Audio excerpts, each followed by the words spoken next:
No, especially because I got signed pretty quickly. I got signed when I moved up to LA. Within a year, I got signed. Bruno Mars's journey from Hawaii to global superstardom was a story of talent and determination. Growing up in a musical family performing Elvis impersonations at age 4, Mars seemed destined for the spotlight. But in 2017, at the height of his success, one extraordinary night at the Grammys threatened to change everything. Bruno Mars didn't start as the superstar we know today.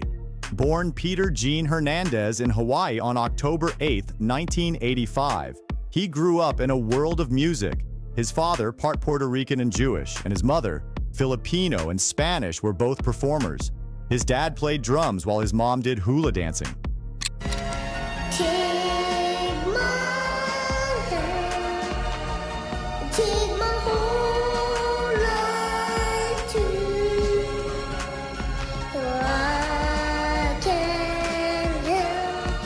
The name Bruno came from his father, who thought 2-year-old Peter looked like wrestler Bruno Sammartino. Young Bruno started performing early, doing Elvis Presley impersonations at age 3. By 4, he was on stage 5 days a week with his family's band, the Love Notes. Not everything went smoothly. He once wet himself performing Can't Help Falling in Love, making his parents wonder if he was too young for the stage.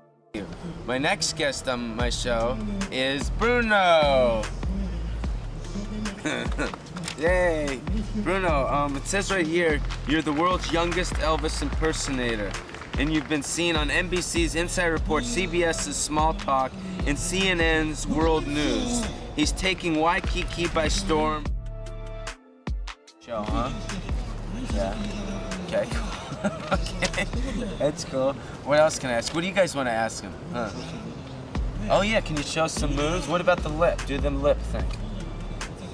Come close on it. Okay, cool. What about do a couple little moves real quick? Okay, say hello, Elvis, Mr. Bruno. But Mars kept going. He appeared in Hawaii's Midweek magazine as Little Elvis and performed at the 1990 Aloha Bowl. At 6, he was in the movie Honeymoon in Vegas and on the Arsenio Hall show. He learned multiple instruments, drums, guitar, piano, and performed 2 shows a night with his family. Everything changed when Mars turned 12. His parents divorced, ending the family band. His father's businesses failed, leaving Mars, his dad, and his brother homeless. They lived in cars, on roofs, and even in an abandoned bird zoo called Paradise Park, where his father once worked. After high school, 17-year-old Mars moved to Los Angeles to chase his music dreams. He signed with Motown Records in 2004, but nothing came of it. His breakthrough came when he met songwriter Philip Lawrence, forming the production team, the Smeezingtons. They wrote hits for other artists before Mars got his own shot at stardom. Bruno Mars's rise to stardom came with its share of legal troubles and public controversies. Behind the success and record-breaking achievements, the pop star faced arrests, lawsuits, and accusations that threatened to end his career. By 2016, Bruno Mars had dominated the music industry. His hits like Uptown Funk, Locked Out of Heaven, and When I Was Your Man weren't just topping charts. They were reshaping pop music. With only 3 albums, Bruno Mars had already built a career that could compete with music legends. His impact was so strong that he moved the music industry away from the EDM trend of the late 2000s, bringing back a retro sound that shaped the next decade. The release of 24K Magic in 2016 seemed set to continue his winning streak. The lead single debuted at number 5 on Billboard's Hot 100, Mars's highest debut yet. Bruno Mars, the musician known for his work with B.O.B. and Flo Rida, as well as his own solo Just the Way You Are, is not liking just where he's at right now, under arrest. Peter Gene Hernandez, 10F, 18018X, off the 9 o'clock calendar. What are we doing here today? Good morning, Your Honor. David Chesnoff and Karen Hernandez. Also with me is his counsel, friend of mine, Your Honor, Blair Burke. I'd like to introduce her to the court. Good morning, Your Honor.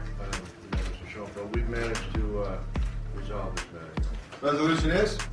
Following, Your Honor. In district court, Mr. Hernandez is going to plead guilty to possession of. In September 2010, as Bruno Mars was rising to fame, He was arrested at the Hard Rock Hotel and Casino in Las Vegas. Security got suspicious after he spent too long in a bathroom stall, leading them to find 2.6 grams of cocaine in his pocket. At first, Mars claimed it was his first time using drugs, but he later admitted that wasn't true, blaming his intoxication for the lie. I don't live my life with regrets, and I don't dwell on anything. I feel like it happened. It must have happened for a reason. I hope that I'm not here today because of what happened then. I hope I'm here today because of my achievements and because of my music. I want to be known and hopefully respected because of that. And I think it's something that I moved past, and I'm hoping everyone else I come across. The cocaine arrest could have ruined Bruno Mars's career early on.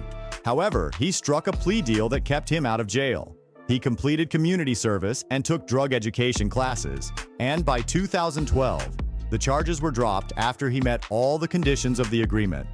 But legal troubles were just beginning. In 2014, songwriter Demetrius Orlandis Proctor filed a copyright lawsuit over the hit song Billionaire. Proctor claimed he owned the copyright to the music and lyrics, despite the song's release a year before his copyright registration. His lawsuit demanded the destruction of all copies of the recording and sought to block unauthorized downloads. The case ultimately fell apart when the court found Proctor hadn't properly served the defendants and failed to specify which copyrighted material was allegedly copied. The biggest copyright issue came with Uptown Funk. The 2014 collaboration with Mark Ronson led to several claims of copying. The Gap Band argued that the song took a lot from their 1979 track, Oops Upside Your Head. As a result, the Gap Band members and their producers were added as co-writers and given 17% of the publishing royalties. But it didn't stop there. Serbian artist Victoria claimed the song copied her work but didn't pursue legal action. The electro-funk band Collage filed suit in 2016, alleging similarities to their song Young Girls. The Sequence claimed infringement on their track Funk You Up. In 2017, La Strada Entertainment joined in, citing similarities to Zapp's More Bounce to the Ounce. You to be the judge. A 1980s funk band is suing Bruno Mars and Mark Ronson for copyright infringement of the band Collage. Claims the hit Uptown Funk borrows heavily from its 1983 single. The Uptown Funk controversy sparked wider debates about musical inspiration versus theft. Critics questioned where homage ended and appropriation began. Some defended Mars's artistic choices, while others saw his work as an exploitation of black musical traditions. These tensions came to a head during the 2017 Grammy Awards when Bruno Mars won all 6 categories he was nominated in, tying for the third most wins in a single night with Beyoncé and Adele.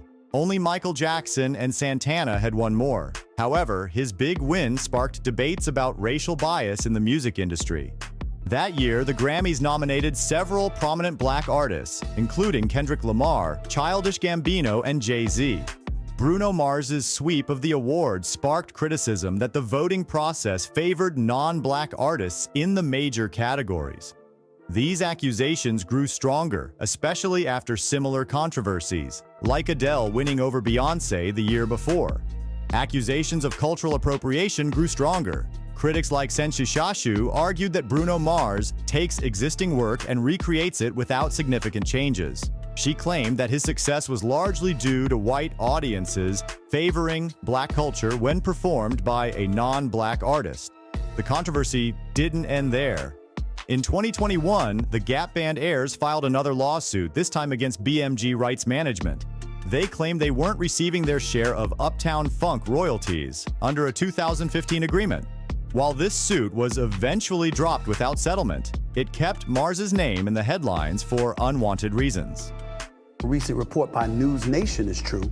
According to the article, Mars has had a long-term residency at the Park MGM, Las Vegas, for 8 years and has reportedly racked up $50 million in gambling debt.